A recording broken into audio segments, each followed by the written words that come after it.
Good afternoon. This is Chris Dawson from Tamebay, and welcome to our webinar today, Recipe for Success with Amazon Adverts. It's going to be an amazingly busy fourth quarter this year, so very big welcome, and we hope you'll find this very, very useful webinar for anyone that's using Amazon, whether you've previously used Amazon advertising and want some in-depth tips, or if you've never used Amazon advertising before, you'll find it a good grounding for giving you some advice on how to get started. Before we get going with the webinar, I'd just like to let you know that you've got the ability to ask questions. And in fact, we've already got a question coming from Damien. Is this recorded? And the answer is yes, it is recorded. And we'll make it available on Tamebay TV on YouTube as soon as possible after the webinar. Everyone attending live will also get sent a link afterwards so that you can watch it again. So if you miss anything, don't worry, you will have access to view the webinar again and see all of the slides and all of the data that's presented. So it is a live webinar. So if you've got any questions on the content as we go through, please do add them, and I will try and interrupt as we go through and get your questions answered, or save them to the end when we will have time for a Q&A. So I would like, without further ado, to introduce you to Srinivas, who is co-founder and CEO of Intentwise, who spend their entire life focused on Amazon advertising. And I have to warn you that Srinivas is a bit of an artificial intelligence geek. He absolutely loves this stuff, which makes him the perfect person to actually share it and tell you how it all works. So welcome, Srinivas. Would you like to tell us a little bit more about yourself? Great. Thanks for having me, Chris. And thank you for the introduction. A little bit about myself, like Chris mentioned, I'm one of the co-founders here at Intentwise. At Intentwise, what we've done is we've built out a technology platform to really help advertisers on Amazon just get the most out of their advertising spend. To be more specific about really what makes us unique, we've invested quite a bit into building out what we call a recommendations engine, which is constantly analyzing information, surfacing opportunities for you to go act on, and then we have coupled that with a really simple user experience.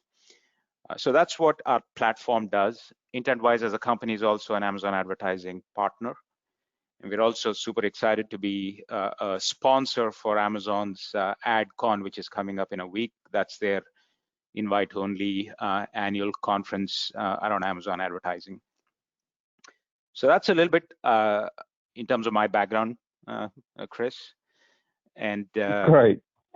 And the big question that everyone will have to start with if they're not familiar with Amazon Ads is, what is Amazon Ads? Because I've heard of terms like sponsored products and sponsored brands. I've heard of things like DSP. I've heard all sorts of terms. Can you just tell us what's the webinar going to be about today? Yeah, so today we are going to primarily focus on the search advertising aspect of Amazon. Just at a high level, broadly, there are two areas. One is the search advertising, which is all the ads you see when you search on Amazon. And then there is DSP, which is kind of the demand side platform where Amazon lets you go after audiences, and not just on Amazon, but off Amazon as well. Today's focus is going to be on the search advertising aspect, although a lot of the principles we are going to talk about are going to be applicable on the DSP side as well. Fantastic. Let's dive straight in. Awesome. So I think before I jump in, I think it's important for me to kind of share with you why am I talking about this topic. Over the last 3.5 to 4 years, we at Intentwise have seen all kinds of advertisers from all parts of the globe. And I think we have certainly seen some common patterns emerge in terms of characteristics of advertisers that are very successful. And really the point of today's webinar is to kind of share with you some of those characteristics, some of those best practices. And from my own personal background, I used to be an advertiser managing, close to $100 million of ad spend at a public company before founding Intentwise. So as I speak to you about Amazon advertising, I have had battle scars over a decade managing Amazon advertising, actually advertising in general, not just Amazon. So I want to give you that context, and let's jump right in. So if you look at what's going on with Amazon advertising today, the rate at which they are introducing new capabilities, there's tons and tons and tons of levers and dials that are thrown at us, the advertisers. There's a few things that we can all agree on. It is the fastest growing digital advertising channel. They made about 14 billion last year. They probably will end up between 20 and 25 billion this year, right behind Google and Facebook at the moment. And it's complex, it's competitive, and I think all of us can attest to the fact that running campaigns day to day can be pretty time consuming. That's just what Amazon advertising is today. But the real question is, what do we as advertisers do? What do we do to get that competitive edge? What do we do to make the most out of Amazon ads? That's what we're going to go focus on. I'm going to start at the high level with with kind of 4 key ingredients that are essential for success with Amazon ads. And honestly, while there is a lot of complexity that is growing right around Amazon ads, the fundamentals, frankly, are fairly simple and kind of have remained the same, and they have been applicable in other marketing channels as well. But a quick summary of kind of 4 key pieces that the way we see it, we at Intentwise see it. Are you targeting the right shopping intent? Do you manage your bids efficiently and meet the targets you have? Do you have a process for rapid diagnostics, whether that is to troubleshoot things going wrong or quickly identify missed opportunities? And do you have a discipline to experiment constantly, because there's a lot of things that are changing all the time? I am going to peel the layers on each one of them on the next few slides. The thing I want to mention is, at Intentwise, almost everything we do, whether it's service to customers or building out of our platform, we are guided by this worldview of what it takes to succeed with ad optimization. So let's jump in, take one topic at a time. I'm going to start with targeting. So let me level set and give you a quick summary. It's a high level summary. There's a lot of details under each of these, but for today's conversation, on the search side, broadly, there's 3 kinds of campaigns: sponsored products, sponsored brand, sponsored display. And here's a quick summary of the targeting options you have. Sponsored brands and sponsored products, you could target with keywords, you could target with products and categories. Sponsored display, which is relatively new, you can target with products and categories, or you can also target audiences. Keep this in mind as I switch to the next slide. Now, just the question jumping is, in there before we go on, Srinivas. Sure. For those of us who don't know, sponsored products and sponsored brands people are probably familiar with. What does sponsored display look like on Amazon? What makes it different to the other 2? Yeah, so it is a new ad type. Just for some background, 1P brands and vendors on Amazon had a campaign type called product display. It literally shows up as an ad unit, usually in the right-hand bottom corner, kind of squarish ad unit on product detail pages. That has been morphed into what is now called sponsored display. Think of it as its DSP light, right? It's your first foray into DSP, where you can actually go after audiences. So you can go after people who have viewed your products, people who have expressed interest in certain categories. You can remarket to them that way. So the audience targeting is a unique aspect of sponsored display. Of course, on the search side, you have kind of a simplified set of options, and you can take that much, much further on the DSP side. Does that answer your question, Chris? Yes, perfect. And it's available to both third-party sellers and vendors selling direct to Amazon. Yeah, it is, and I know they're rolling out in different regions. So, we just need to be clear on what regions is it available versus not, but yes, that's where it's going. Excellent. So let's talk about, okay, when it comes to targeting, right? What keywords do I go after? What products do I go after? What audiences should I be going after? Let me touch on the keys to success in this regard. The operative phrase is continuous long tail expansion. What do I mean by that? And I'll give you a couple of examples. I'm pretty sure if you're running campaigns, you currently have auto campaigns and manual campaigns today. And you have keywords in different match types, broad, phrase, and exact. The key here is, do you have the discipline to, on a daily and weekly basis, continue to expand the specific targeting where you take learnings from auto campaigns and shift that over into manual campaigns in the form of keywords and products? Are you looking at search term data from broad match keywords and phrase match keywords and moving appropriate ones into exact match? I cannot tell you the number of times I run into accounts. By the way, when a customer comes onto our platform, they have a 2-week trial. We also do an audit. And one of the most common findings in audits is there's too much money going into auto campaigns versus manual campaigns. They have not gotten their funnel to be as targeted as it can be. Similarly, you have outsized proportions of spend going to broad match keywords. It's not uncommon for us to find accounts where broad match keywords take up a significant chunk of spend, when in fact, if you are optimizing over the long term, you should have more and more spend going towards phrase and exact match. In fact, the thing to take away from today is, like, from today to, let's say, 30 days from now, it'd be good for you to look at and see, are you actually making that progress in terms of getting more specific about your targets? Because doing so does two things. One, it gives you a lot more bidding control. And two, you have the chance to deliver more relevant products that match the consumer shopping intent. So that's one key characteristic of successful advertisers. The other thing I want to touch on is, like we discussed before in the previous slide, there are a lot of common targeting options. Sponsored brand and sponsored products have keywords and products. Sponsored displays, products and audiences. One of the big misses I see is not cross-leveraging what is working one in the other. The most common gap we see is you have a ton of keywords performing well in sponsored product keywords, but they have never been tested or experimented with on sponsored brand side. So cross-leveraging learnings between campaign types is another critical aspect of maximizing outcome from your spend.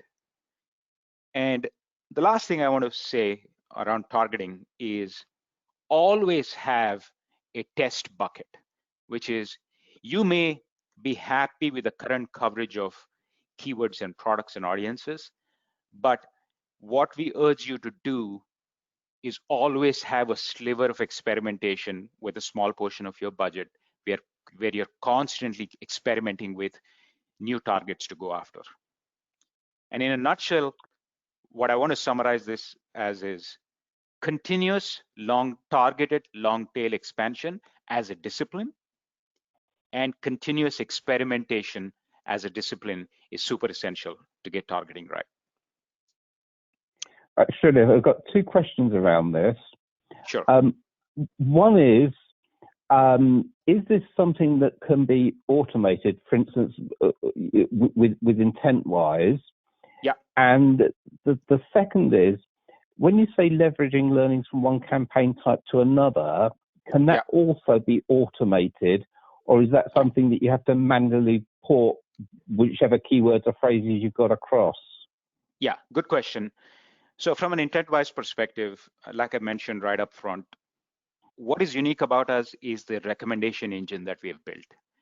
So several of these things, for example, search terms that are performing well in auto campaigns but are absent in manual campaigns, it actually automatically surfaces that as a recommendation for you, so you can go act on it.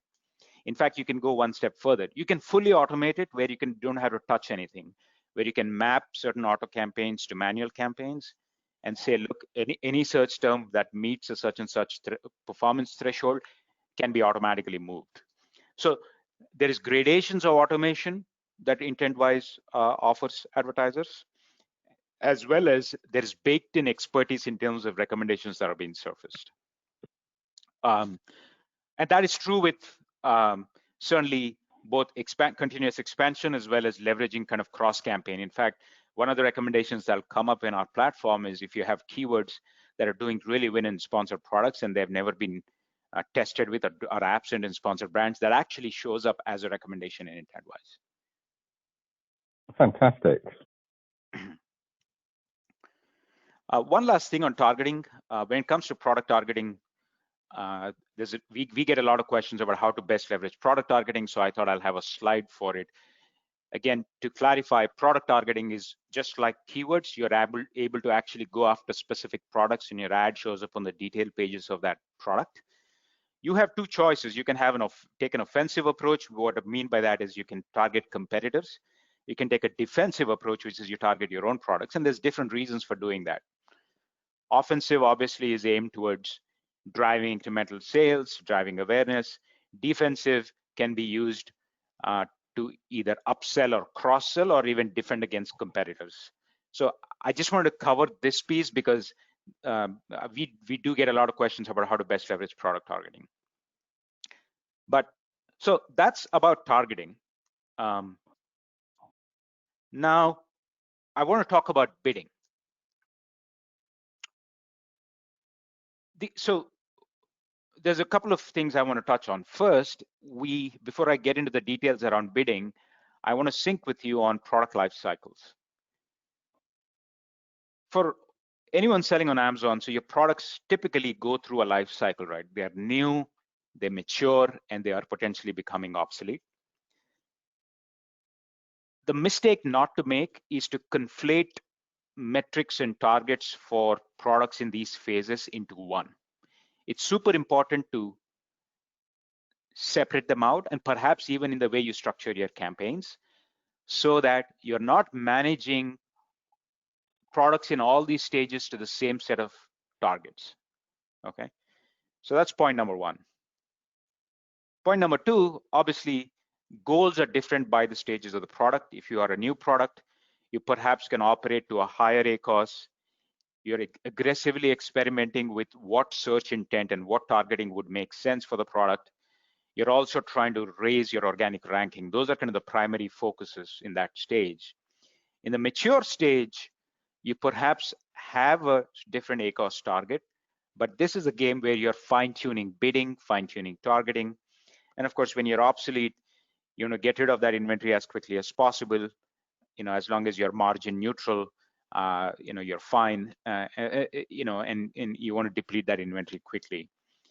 But as you can see, each phase brings in a different set of constraints. And as you operate your accounts, make sure that you are separating these out in the way you measure things, in the way you run things, just so that whether it's your expectations or your stakeholders, there's no miss there.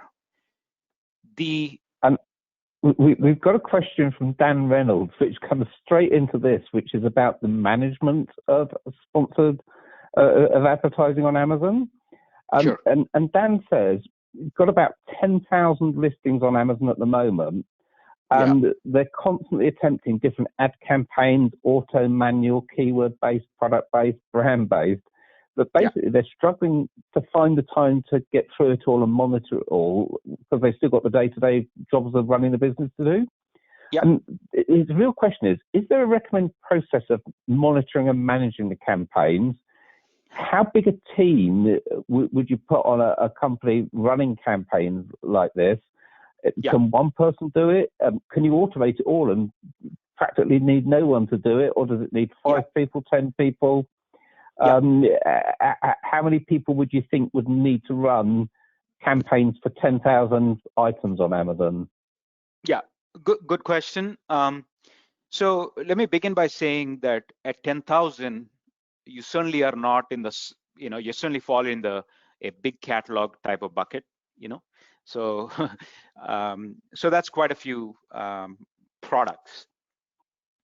The other thing I want to say is, no matter what your scale is, Amazon advertising has reached a point where if you are not seriously thinking about adopting automation, you're going to be in trouble.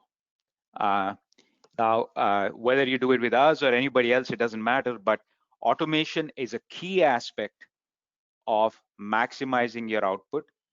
And there's multiple reasons. One, like you just mentioned, Chris, you have so many things going on, you don't have the time for this. To pay the attention to the, I mean, to me, I often use the phrase, you want to squeeze the most out of Amazon ads, this is a daily grind, okay? There is no, that's really what it was, daily consistent discipline, right? So you can't just set it running and then forget about it. No, not even, so I'll touch on that too, which is automation absolutely is key. But I also think that taking it to the far extreme where having this belief that you can set things on automation, by the way, you can set lots of things on automation through the Intentwise platform. But just to set the right expectation, you are going to have to find a balance between automation and human intervention to get this right. Now, to answer the question about do you need one person, 5 people, it looks like you're at a scale where you probably need a dedicated resource at the least, but that person combined with automation, you can go pretty far. I think that's pretty much what I can say, but Chris, certainly happy to connect outside of this call and just get into the specifics of how to go about it. And we can have a strategy conversation around where are you today? Where do you need to be in 6 months from now? Where do you need to be in 12 months from now? And we have this conversation all the time. I have personally interviewed people to into e-commerce teams of some of our advertisers. We even supplied case studies to help with the recruitment process. So I understand the problem, I understand the question, I empathize with it. Happy to connect and discuss more. Fantastic. So Dan and anyone else that's listening that would like a little bit of consultancy around it, if you drop me chris@tainbay.com an email, I'll connect you with Shrenesh. Or if you hang on till the end of the webinar, you'll get his contact details and can connect directly. Absolutely. Yep. So when it comes to bid management, okay, broadly speaking, we can think of it as there's 2 kinds of bid management. One is manual, one is automated. Manual also has a couple of ways. There are folks that are today going into the Amazon UI and changing bids within one campaign at a time, because that on the Amazon UI you cannot actually change bids for keywords across all campaigns at once. You can't do that. So there's a lot of folks who are actually doing that, one campaign at a time, changing bids. Okay. Now, there's folks that go one step further in terms of sophistication from there, which is use bulk files. So that's on the manual side. On the automated side, there are 2 approaches. One is a rules-based approach, and another is a machine learning and AI-driven approach, and I'll touch on both. So when I say rules, what I'm talking about is you have a very well-defined set of rules. So I've given you some examples. Hey, if my ACoS is between A and B, so 15 and 20%, decrease my bids by 5%. So assuming your target, let's say your target ACoS is 15%. If my ACoS is between 15 and 20%, decrease my bids by 5%. If it's between 20 and 30, decrease by 10%. That's what I mean. That's an example of rules-based bid management. Okay. Machine learning-based bid management is there's no such rules. This machine is learning based on past data, and it takes input as your target ACoS. It takes input as all the advertising performance data, and it keeps spitting out what the bids need to be on a daily basis at a keyword level, product level, what have you. So that's machine learning. Now, the thing is, I've done this long enough in my career to speak at a fairly decent depth. There's also a lot of buzz around it. Like, I guess no software sells without having words like machine learning and AI on it. But I think what I'd like to do in this session is just share with you the pluses and minuses of rules versus machine learning based approaches. So let me go to the next slide. So what happens with rules based approaches is you have what I call high degree of explainability, because you know exactly what the rule was. You know exactly why the system changed the bid from A to B, because it's a rule that is driving it. With machine learning and AI, you don't have that. So the explainability as to why that bid changed, you will not know, right? So, but that you'll have to live with, not at least not always. Of course, rules is less expensive, but what the challenge with rules is when you have keywords with really, really sparse data. If a keyword is getting 5 clicks in 30 days, rules are not very good at maximizing outputs from such scenarios. Right? Rules also do not understand what I'd like to call marginal efficiency, meaning, hey, a keyword is performing well at this bid, and rules will say, okay, let's bid up. But machine learning algorithm may come back and tell you, look, that is the most optimal point. You bid further up, you're going to lose efficiency. You bid down, you're going to lose efficiency. Keep it there.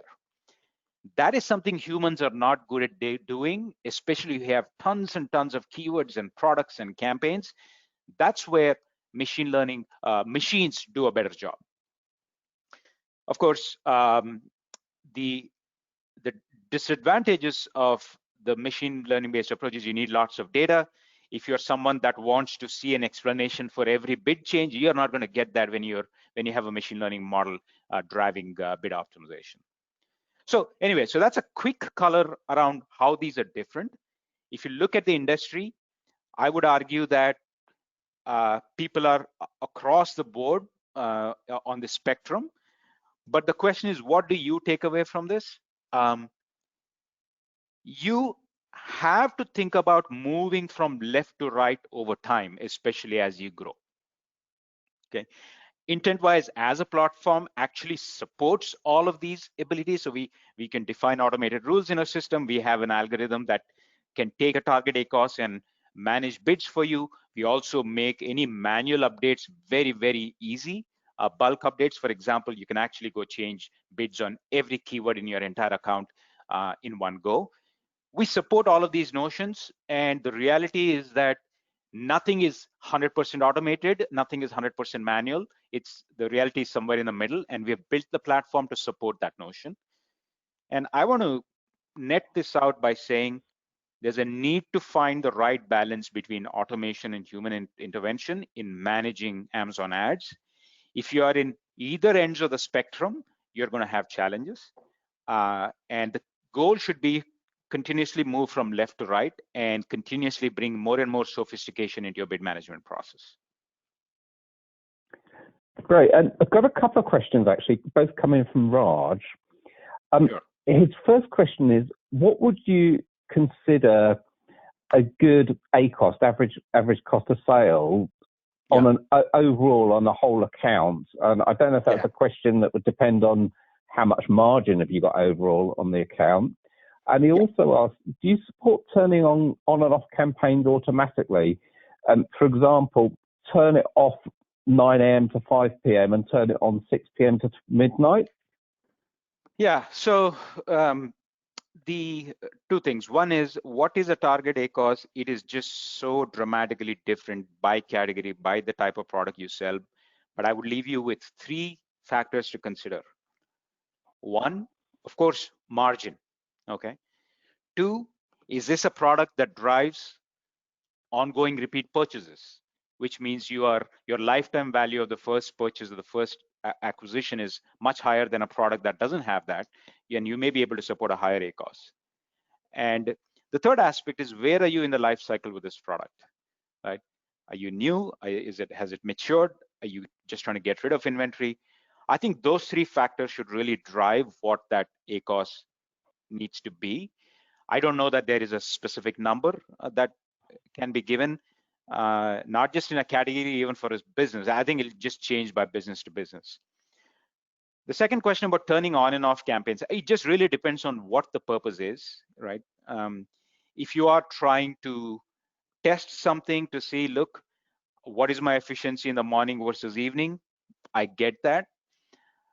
I am generally not a fan of turning off things, right? You can bid up and bid down at different times. In fact, in our platform, if you want to, you could bid up between 9 a.m. to 12 a.m. and bid back down from 12 to whatever time, right? You could do those things.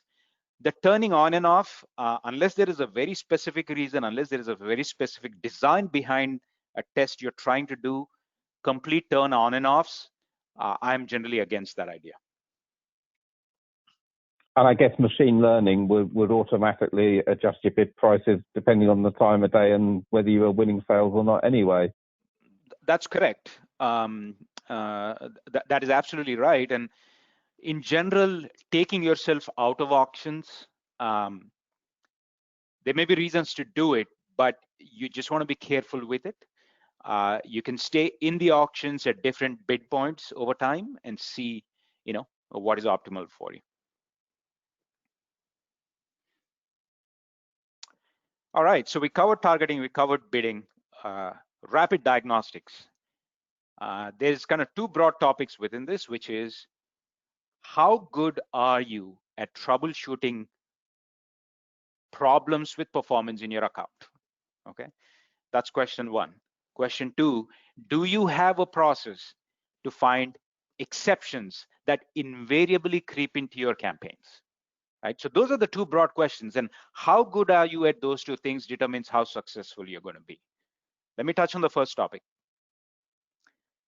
I can't see a raise of hands here, but if you have not asked this question or have had to answer this question, you have been incredibly lucky, and congratulations to you. But the reality is, everyone running advertising campaigns has had this question come up, some more frequently, some don't. My ACOS is up, why? Okay, it is nerve-wracking, and if you have stakeholders to answer to, it's not a fun place to be, right? You are trying to explain bad performance. The challenge here is, and this is going to happen, you cannot avoid it. The problem is when you do not have a really structured process to at least identify problem areas in your account, it just becomes really challenging for you. It becomes a rough day. It's on top of your mind all the time. You can't get rid of it from your mind. So the key is to have a super structured process in troubleshooting performance. In fact, I have a goal for you to think about. If your ACOS has gone up, in 15 minutes flat, can you identify the problem areas in your account? If the answer to that is no, then it's something to think about. But how can you get there? We have this process, we have this recommendation called like progressive drill downs. And by the way, in the Intentwise platform, we have done a lot of things to enable this. Okay, for example, as simple as this sounds, being able to compare performance in the last, let's say, 30 days or prior 30 days at a product level, keyword level, campaign level, easily, right? It's not something you can do easily, right? Certainly not from the Amazon UI.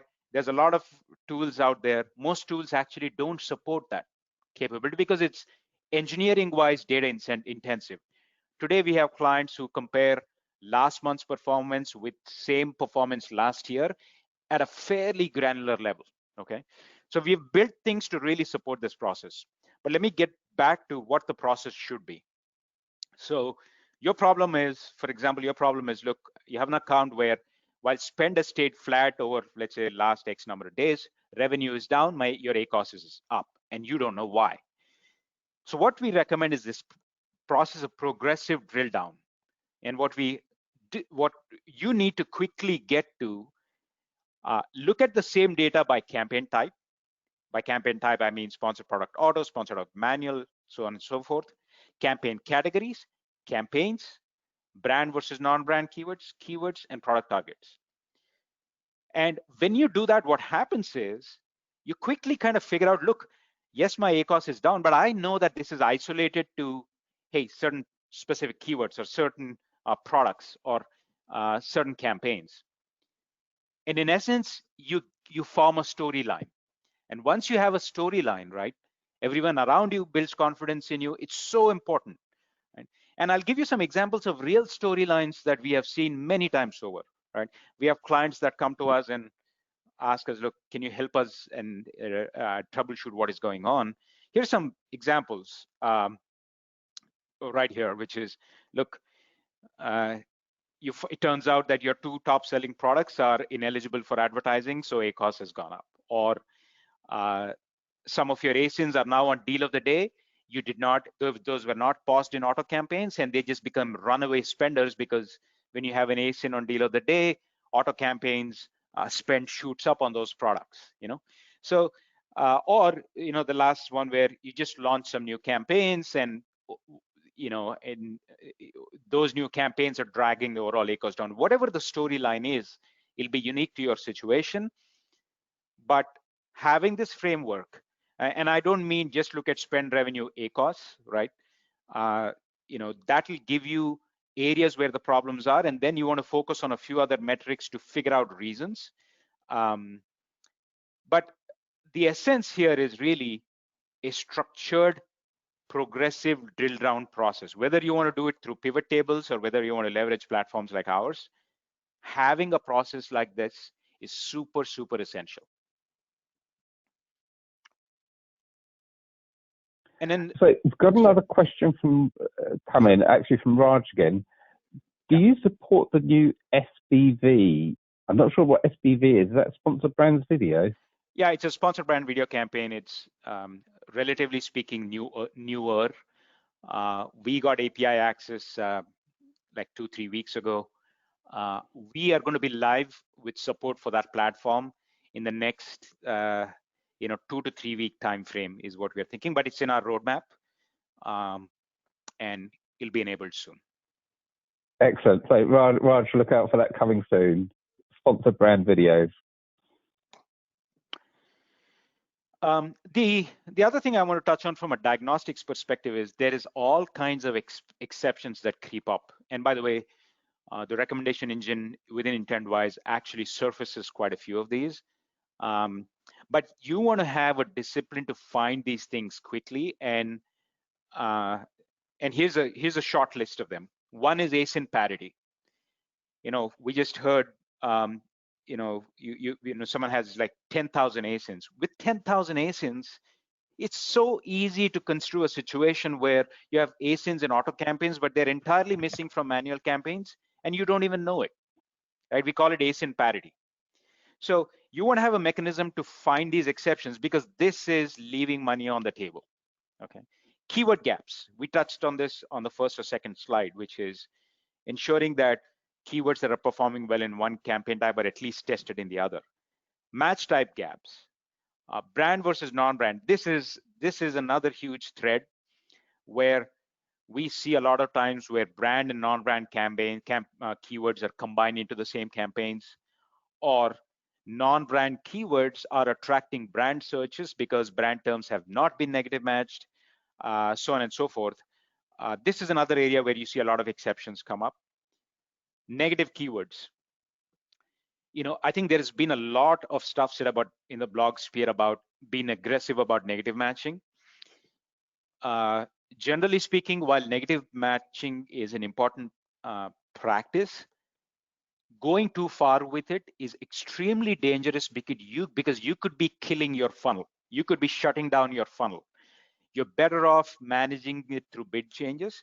So we fall into the camp of not being too aggressive with negative matching, okay? And also when you negative match, you could be running into conflicts with existing keywords. So occasional review of negative matched keywords just to make sure you're not shooting yourself in the foot. And then tracking runaways as in runaways in terms of spend. While bid management modules can address that, sometimes it's good to have, let's say, an alert for yourself that says, look, if something has skyrocketed in spend, I want to know, So these are some examples of exceptions. The teams that are doing this, doing advertising well, have really got this under control. And of course, our platform is designed to make this easy for you, okay? So that's on diagnostics. And then the last topic, last key element is experimentation. Um, as we can all see and experience right now, Amazon ads is constantly changing. There are so many new updates that have come about even the last 30 days, and that is here to stay. So change is here to stay. Question is, how do you adapt to it? And how do you be the first ones to leverage a new option or a new campaign type to your benefit? And this is where a discipline around experimentation really, really matters and is essential. And I have a few guidelines around it, right? One is you do have to put aside a small sliver of budget for experimentation. And if you have stakeholders to explain this to, you have to set this expectation that without that, you will not stay far ahead enough. You have to have a structured roadmap of experiments, whether you track it in a spreadsheet or a Google Sheet, it doesn't matter. Every 2 weeks, I would revisit that list of experiments and I would revisit the results to see, what have we learned? Do we need to run these experiments longer? But at any given time, you should be able to tell someone, yes, you have ABC experiments running, and that's just a regular practice for you. And the key here is design your experiments so that you can get results quickly. Avoid situations where you have sparse data and you're running 10 different forms of tests. Design tests where you can get results quickly. That's another aspect. So you can fail fast and move forward. Okay. Super essential. I know it can be challenging if you have 100 other things going on, but if you really want to get this right, this is an essential piece of the puzzle.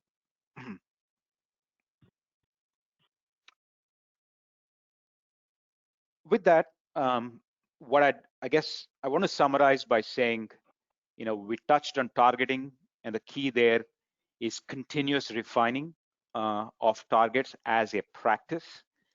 We touched on bid management. Bringing more and more automation is essential. Diagnostics, this is a combination of tools and process, and experimentation, which often is an organizational discipline. And these are kind of the four essential elements. And the enablers of these is in all of these aspects, you need a certain level of automation. You need a process discipline, and you certainly need to continue to stay ahead and when it comes to domain expertise. And when I say process discipline, I'm going to quickly share with you a visual, right? So we've had some folks reach out and say, hey, can you help us put together an operational checklist? Because I want my team to follow this. There's a lot going on. So here's an example, right? We literally have put together line items and how frequently you should be looking at what. Again, folks can reach out to us and we can help out in this regard. But when I say operating discipline, I'm talking about, do you actually have an operational checklist or not? So that's what I mean by operating discipline. And then, I just want to say, from an Intentwise perspective, I've already talked to you about what our platform does. It really is designed to surface recommendations, build in automation, and really help you monitor, analyze, and diagnose performance easily. And for those of you that are on the call, we do have a 2-week trial that you can sign up for. You can just go to the website and you'll see the trial link. The benefit of doing the trial also is that we do a free account audit, just to give you a good understanding of where we think your account is and take it forward from there. Yeah, and then, sorry, go ahead. Go ahead. No, fantastic. And I would encourage everyone to at least take up the free trial. Got a couple of questions on some topics that haven't desperately been covered, bearing in mind that Q4 is coming. And the first question is I'd like two answers. One for people that have never used Amazon advertising before, and one for people that already use it. Should we, in the next few weeks and the next couple of months in Q4, focus on our newest products, our top selling products, our highest margin products? Where can we get started to make the biggest difference? Is it the highest sell-through product, the highest GMV product, the highest margin product, the new products? Should we focus on older products that aren't performing so well? What can make the biggest difference with Amazon advertising, especially for Q4? Yeah, I mean, it depends on what biggest difference to you means. No-brainer. Here's a no-brainer aspect of it. If you have top sellers selling well, and if you have high margin products, those have to be your top priority. Conversion rates shoot up, especially with Prime Day coming and stuff like that. You're going to drive a lot of top line from that. Okay, and so that would be number one priority. And that's not to say you shouldn't launch products, but I'm just saying that if you're telling me that you have some good sellers and you have products with margins, and hopefully they have good reviews, I would say that's a no-brainer. And to the extent to which you want to push new products is a function of budgets. You're going to have massive eyeballs and impressions and traffic coming there. So the new products piece is a little bit more subjective in terms of what your budgets are and how much you're willing to push. But existing products and high margin products, that's a no-brainer. You should be doing that. Excellent. And another question. We all know it's going to be busy in Q4 because it is every year. But is there anything different we should be doing with Amazon advertising, bearing in mind the coronavirus pandemic this year and the fact that a lot of people have been advised work from home, limit your time mixing with other people? Is there any different tactics or anything, or is it pretty much business as normal for Amazon advertising? Well, I wouldn't say it's business as normal. Actually, business will be dramatically different, right? I mean, if you look at their guidance for Q3 alone, Amazon is going to be up 40, like we expect it to be up 40% in sales. And you've got retailers, with bankruptcy filings and such. The sheer volume of demand will be dramatically different. So I think it has some implications. One, your stock and inventory levels. Hopefully, you're in a place where you can meet the demand that is going to come at you. To me, that is one fundamental difference. A lot of other tactics are kind of similar to before, and I think in a week's time we'll probably publish what that list should be. But to me, demand is going to be crazy. Managing in fact, we have had several advertisers during the pandemic where demand just absolutely skyrocketed. They just weren't in a place to meet the demand. So I would say that problem is unique. And hopefully you all are thinking about that in terms of, are you in a position to meet the demand? So that is the fundamental difference. The other difference, in my opinion, is that there may be more competition because there's just quite a few brands, depending on the category. Like you'll see a lot of apparel brands that traditionally were in offline channels only are now online. So there could be some increased competition as well. So those are my two comments. But operationally, basic things like on Prime Day, don't run out of budgets. Keep an eye on budgets of campaigns. Get your content cleaned up on your top sellers. If there are certain products on deal of the day, you probably should think about pausing them on your auto campaigns because they'll burn through your budget. So there's just a few standard things which I don't think are necessarily new. But yeah, so that's my 2 cents on that, Chris. Thanks. Talking about increased competition from new retailers coming onto Amazon that are perhaps not sold on there before, I guess that's a twofold message. One, if you're already an existing retailer, get your house in order and make sure you've got your Amazon advertising campaigns running. And for the new retailers coming on board, you've probably started to get your listings up on Amazon and got the sales coming in, but it's definitely time to start going ahead with Amazon advertising. So I've got a question now, specifically about Intentwise, and it's, what's the number one question someone considering using a platform like yours should actually ask, whether asking you or one of your competitors? What's the number one question I should be getting an answer to help me decide whether I should use Intentwise? Yeah, so ultimately, I think that See, what's happening in the market is there's lots of platforms adding lots and lots and lots of dials. Um, but what I find is that adding more dials doesn't necessarily change your life as the advertiser. The key question in my mind are, does this simplify decision making?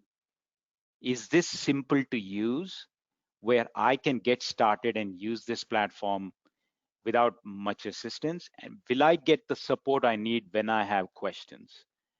Um, so those are some things I would think about, um, and see which ones actually best suits your needs. You know, the reason to come to us would be, look, first of all, if you ask any of our customers, I believe we are the simplest platform to use in the market. Okay. Uh, and then the second thing that kind of makes us unique, and I've said this before, is a lot of what we talk about in terms of best practices is baked into the recommendation engine. And so that decision making is a lot simpler through the Intentwise platform. So if you care about those aspects, certainly come talk to us. Um, but if you want more dials, more levers, and then there are other options as well for you to consider. And I guess this goes back to Dan's question from earlier on with 10,000 listings. Simply not got time in a day for all the bells and whistles and dials, but what's the process for monitoring and managing them at scale, and how big a team do you need? And the answer is the more bells and whistles and dials you've got, the longer it's going to take you to work your way through the dashboards. If you can get a simplicity built in with a platform that automates as much as possible for you, once you got it running, then you're in a position to actually be in the driving seat as opposed to being a mechanic underneath the bonnet, keep tinkering with stuff. Yeah, and just so that I'm clear, in saying that, I am not talking about, I just want to not be misconstrued as like, we somehow only address small scale. We have fairly large advertisers on the platform as well. And so I think, yeah, that's absolutely right. I think the key is the platform simple to use? Does it have the robustness you need underneath? Do they give me the support I want when I need it? By the way, we have a live chat in our platform. Anytime you have a question, you open the live chat and ask. And is it built to scale? And that's also critical. Like if I have 100 advertisers today, does it perform the same way if I had 1,000 more? And those are some questions you have to ask yourself. And from our perspective, we think about those questions a lot, and we are designed to address those specific aspects. And we've got one final question, because we are coming up to the hour and running out of time, from Raj. So this will be our last question today. Raj can only access Amazon DSP module through an Amazon advertising executive. He's asking if, can Intentwise, are you registered to use the Amazon DSP module as individual users? Can you assist with that? Yeah, we do. So we have a seat on the DSP. In fact, we are going to be going one step further. We actually have access to the underlying DSP API, although that API only supports reporting today. But we are feverishly working towards integrating that reporting into our platform. So we can absolutely help with that. So Raj, I'm sure Srinivas will pop his contact details again on the screen for you, but please do get in touch. Yeah, so here's my email if any of you want to directly reach out to me, and then we can help out. Srinivas, I really want to thank you for your time today. It's been absolutely fascinating and hugely informative. And I'm sure that there's going to be a lot of people who will want to watch this webinar again. And we will be sending out a link immediately after the webinar so everyone can rewatch it, as well as getting it onto TameBay's YouTube channel as soon as possible. So thank you so much, Srinivas. And do you have any last thoughts, any last messages for our listeners today? Yeah, no, I think what I'd say is getting the most out of Amazon ads. Like many things in life, it is a daily grind. I would really think about how you build this muscle, no matter how big or small you are over time. And I don't have to tell you that thinking about Amazon as a strategic channel where you can build your own strategic advantage is important. And and also, if you're someone that's attending AdCon, we are one of the sponsors, so please look us up there. It's an invite-only event. And then just please connect with us on LinkedIn, certainly with me on LinkedIn. Happy to make that connection and take it from there. Fantastic. Thank you so much for your time, Srinivas, and thank you for everyone that attended today. We hope this was a valuable session for you.